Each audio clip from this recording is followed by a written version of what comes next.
नमस्तस्यै नमस्तस्यै नमस्तस्यै नमो नमः। हेलो नमस्कार सत श्री अकाल आदाब। केम छो? केम छो? आवाज नहीं आ रहा, जोर से केम छो?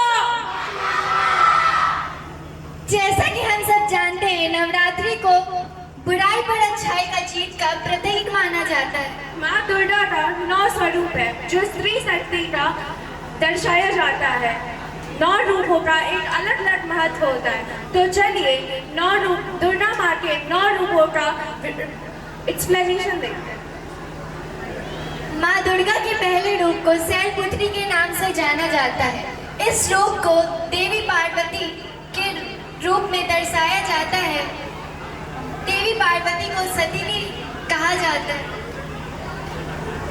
नवरात्रि के दूसरे दिन माँ दुर्गा ब्रह्मचारिणी की पूजा की जाती है, जिन्हें स्त्री तपस्वी रूप में की पूजा की जाती है, जिन्हें एक महिला देवी के रूप में दर्शाया गया है, जिनके एक हाथ में सूजी हुई रुद्राक्ष की माला और दूसरे हाथ में कमंडल धारण की हुई है।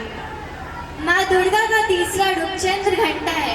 इस रूप में माँ के माथे की तीसरी आँख खुली है, जो हमें यह सिखाता है कि हमें जीवन के हर घड़ी में सतर्क रहना चाहिए। नवरात्रि के चौथे दिन पूजे जाने वाली माँ कमंडल, माँ कुसमांडा, माँ के इस रूप को अष्टभुजी के नाम से भी जाना जाता है। उन्हें आदि शक्ति के नाम से भी जाना जाता है, जिन्हें ब्रह्मांड की रचना का श्रेय दिया जाता है। वह सिंह पर सवार होकर आती है। स्कंद माता माँ दुर्गा का 5वां स्वरूप है। माँ के इस रूप में माँ को कार्तिकेय को गोद में लिए हुए दर्शाया गया है। इस रूप में माँ की तीसरी आँख खुली और वो सिंह पर सवार रहती है। माँ कात्यायनी जो माँ दुर्गा का छठा स्वरूप है, जिनकी पूजा नवरात्रि के छठे दिन की जाती है, जिन्हें महादेवी या फिर दुर्गा के योद्धा रूप में भी प्रचलित किया जाता है। काल रात्रि देवी माँ दुर्गा का 7वां और सबसे उग्र रूप है। यह अंधकार का नाश करती है। इनकी 2 भुजाएं में आशीर्वाद और रक्षा का मुद्रा बना है, जबकि अन्य 2 हाथ में तलवार धारण कर रखी है।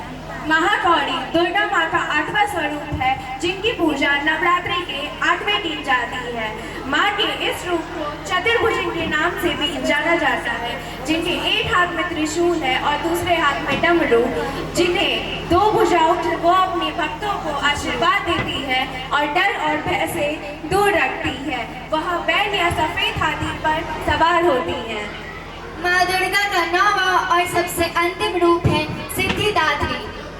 इन्हें सभी सिद्धियों का प्रदाता भी कहा जाता है। हिंदू पौराणिक कथाओं के अनुसार यह माँ शक्ति का अवतार है, जो अपने 4 हाथों में कमल, शंख और चक्र धारण कर रखी है।